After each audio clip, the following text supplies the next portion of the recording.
Kung bago ka lang sa channel na to at isa kang true-blooded Aldab Nation na nagmamahal po kila Maine Mendoza at Alden Richards, tama po ang channel na pinuntahan mo, kaya consider na kitang bagong subscriber. Mga kasamahan sa industriya na let's support each other regardless of what we believe in or kung saan man tayong network. Mga kasamahan sa industriya na let's support each other regardless of what we believe in or kung saan man tayong network. Welcome back mga kaaldab. Ito na naman po ang inyong lingkod, si Mr. Destiny, at panibagong video, panibagong update na naman po tayo. Dito mga kaaldab, sa mga pag-uusapan natin, ipapaliwanag na naman po ni Mr. Destiny. Well, marami pong salamat muli sa mga sumusuporta at nagmamahal po sa channel ni Mr. Destiny. Mabuhay po kayo hanggang gusto po ninyo.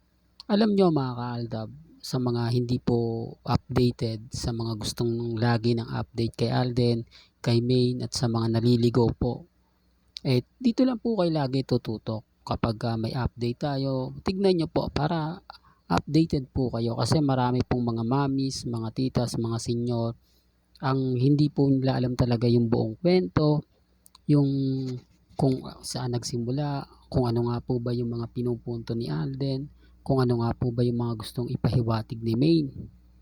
Yung iba po kasi nagbabalita mga kaaldab kapag napapanood nila sa Instagram, sa Twitter, sa Facebook, sa TikTok, pinaniniwalaan na po nila. Karamihan po dyan yung iba AI po.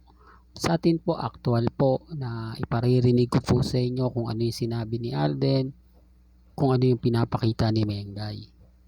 Hindi po ba real talk mga kaaldab?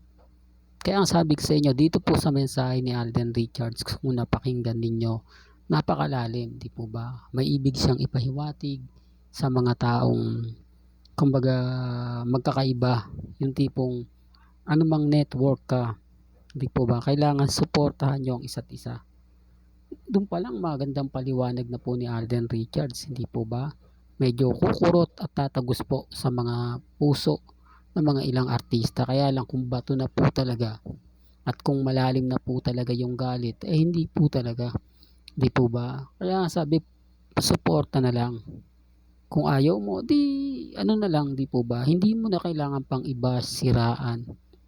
Yan yung isa sa rason kung bakit po si Alden Richards talagang umaani ng napakaraming blessing. Kasi kung salbahe po yan gaya ng sinasabi ng iba, yung mga cut din na nagkalasan, na galit kay Alden, na niloko lang daw po sila, nilinlang daw po sila, ginamit lang daw po sila. Hindi po yan aani ng napakaraming blessing.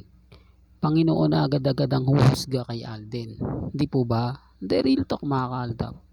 Yan yung isa sa rason kung bakit nga po ba kailangan yung dumaan o bisitahin lagi yung channel natin. Kasi dito tayo naman po mga kaaldab, lagi natin pinoprotektahan sila Maine at si Alden Richards.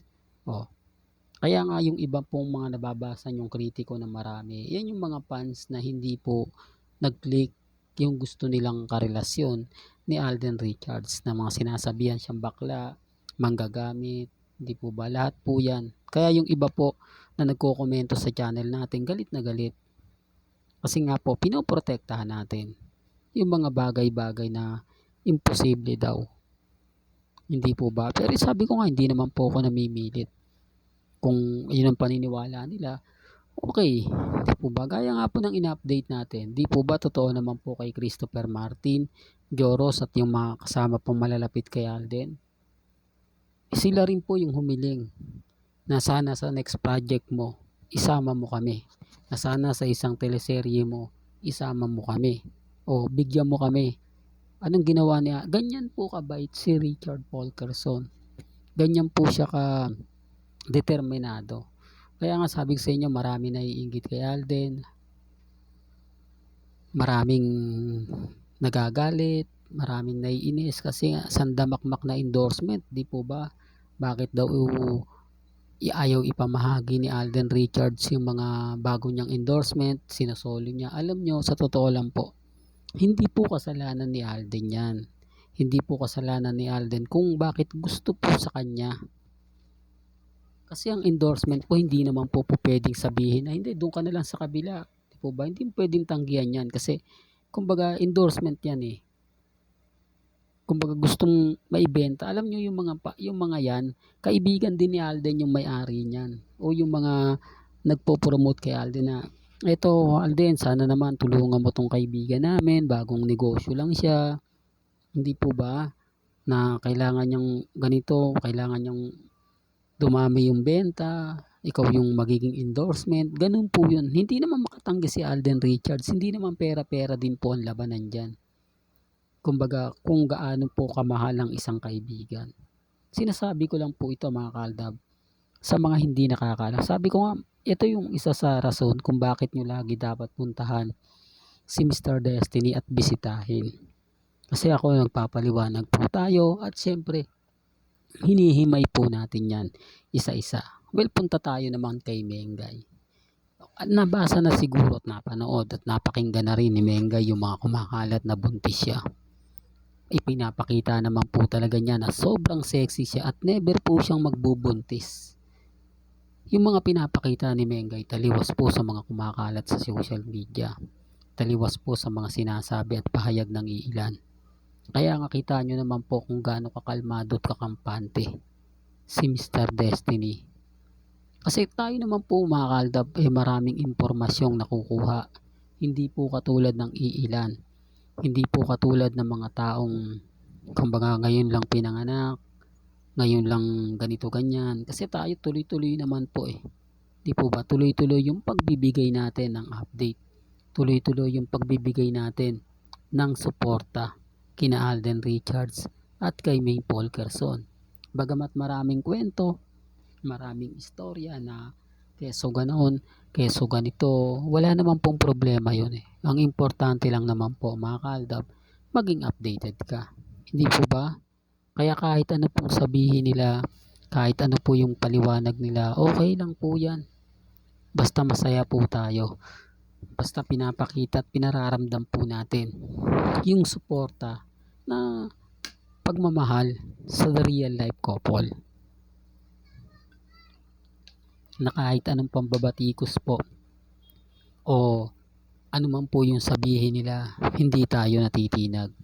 Kung ipagpipilitan po nila na buntis si Maine, wala na po tayo doon. Labas na po tayo doon.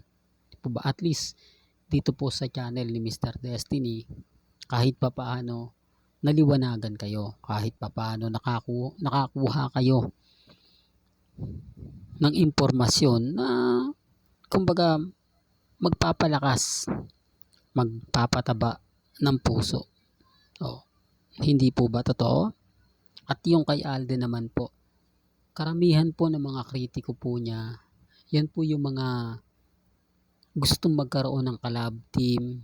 Si Alden, yung malaki yung ginastos dahil sakat din, yung mga nagpa-print, yung talaga nagtodo effort sa pelikula ng Hello Love Again.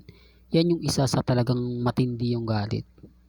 Yan yung isa sa nagpupurbok o nagbabayad pa po ng mga tao para lang po siraan. Ang ibig kong sabihin mga kaaldab, lahat ng mga pinaghihirapan ni Alden, ibabash nila.